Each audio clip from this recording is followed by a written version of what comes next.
নমস্কার, মিমি vlog capital চ্যানেলে আপনাদের আরও একবার স্বাগত জানাই। বড়দের প্রণাম, ছোটদের ভালোবাসা দিয়ে আমি আমার ভ্লগ শুরু করছি। এখন বাজে বেলা 10:30। স্নান সেরে আমি আমার ছেলেকে নিয়ে বেরিয়ে যাচ্ছি। কোথায় বলুন তো? এক্ষুনি বলছি আপনাদের। নতুন বছরের শুরুতে আপনারা সবাই কেমন আছেন?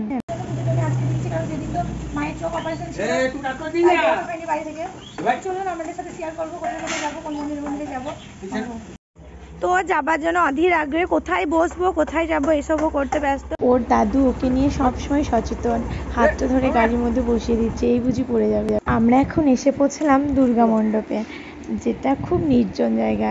গ্রীষ্মকালে ছেলেরা এখানে বসে খেলাধুলা করে বা গল্প করে। দুর্গা মন্দির ছেলের ছোট থেকেই ঠাকুরের প্রতি খুব ভক্তি শ্রদ্ধা, আর বাচ্চাদের মধ্যে প্রথম থেকেই যদি ঠাকুরের প্রতি আমরা ভক্তি শ্রদ্ধা, গুরুজনদের প্রতি ভালোবাসা বীজ রোপণ করি না, তাহলে ওদের ভবিষ্যৎটা খুব সুন্দর হবে। আগামী প্রজন্ম খুব ভালোভাবে জীবনযাপন করবে। এরপর আমরা চলে এলাম কালী মণ্ডপে, যেটা আমাদের গ্রামের মূল আকর্ষণ।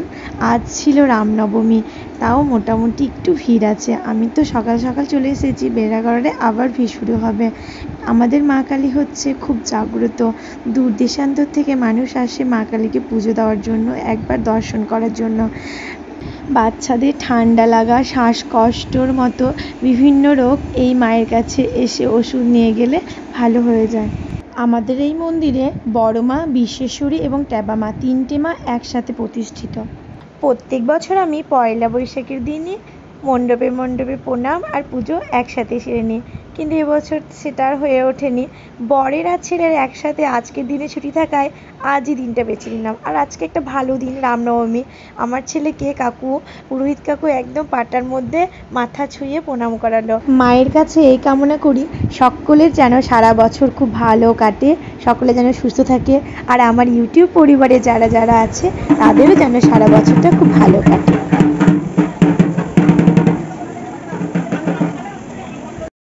এরপর আমি চলে এলাম শিব মন্দিরে। আমাদের শিব মন্দির কালী মন্দিরের সঙ্গেই লাগোয়া। আমার ছেলের খুব পছন্দের জায়গা। ও তো ঠাকুরকে উল্টো দিকে প্রণাম করছে, ও তো বাচ্চা, ও বুঝতে পারছে না কোন দিকে প্রণাম করতে হয়। তো আমি একটু লাইট জ্বালানোর চেষ্টা করছিলাম। তো যাই হোক, আমি সুইচ তো চিনি না। তো এবার ও একবার ঘন্টা বাজাবো, কখন থেকে বলছে বাবা আমি ঘন্টা বাজাবো, আর চারিদিকে নিজের মতো ছুটে বেড়াচ্ছে। এবার আমি চলে এলাম আমাদের মহাদেবের মন্দিরে, যেটা আমাদের পাঠক বংশের ঠাকুর।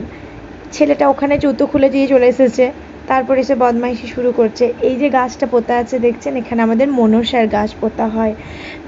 শিব মন্দির বন্ধ থাকার কারণে আমি এই গ্রিলটা খুলে একটু বারান্দা থেকে প্রণাম করলাম। প্রচণ্ড রোদ উঠে গেছে চারিদিকে, ছেলেটা খুব জ্বালাচ্ছে। দেখছেন দরজাটা কেমন বন্ধ করে দিচ্ছে, ও এইসব নিয়েই পড়ে থাকে মন্দিরে এলে। এরপর আমি চলে এসেছি আমাদের ধর্ম মন্দিরে। ধর্মরাজ আর কয়েকদিন পরই ধর্মরাজ পুজো, আমি সেটা আপনাদের সাথে তুলে ধরবো।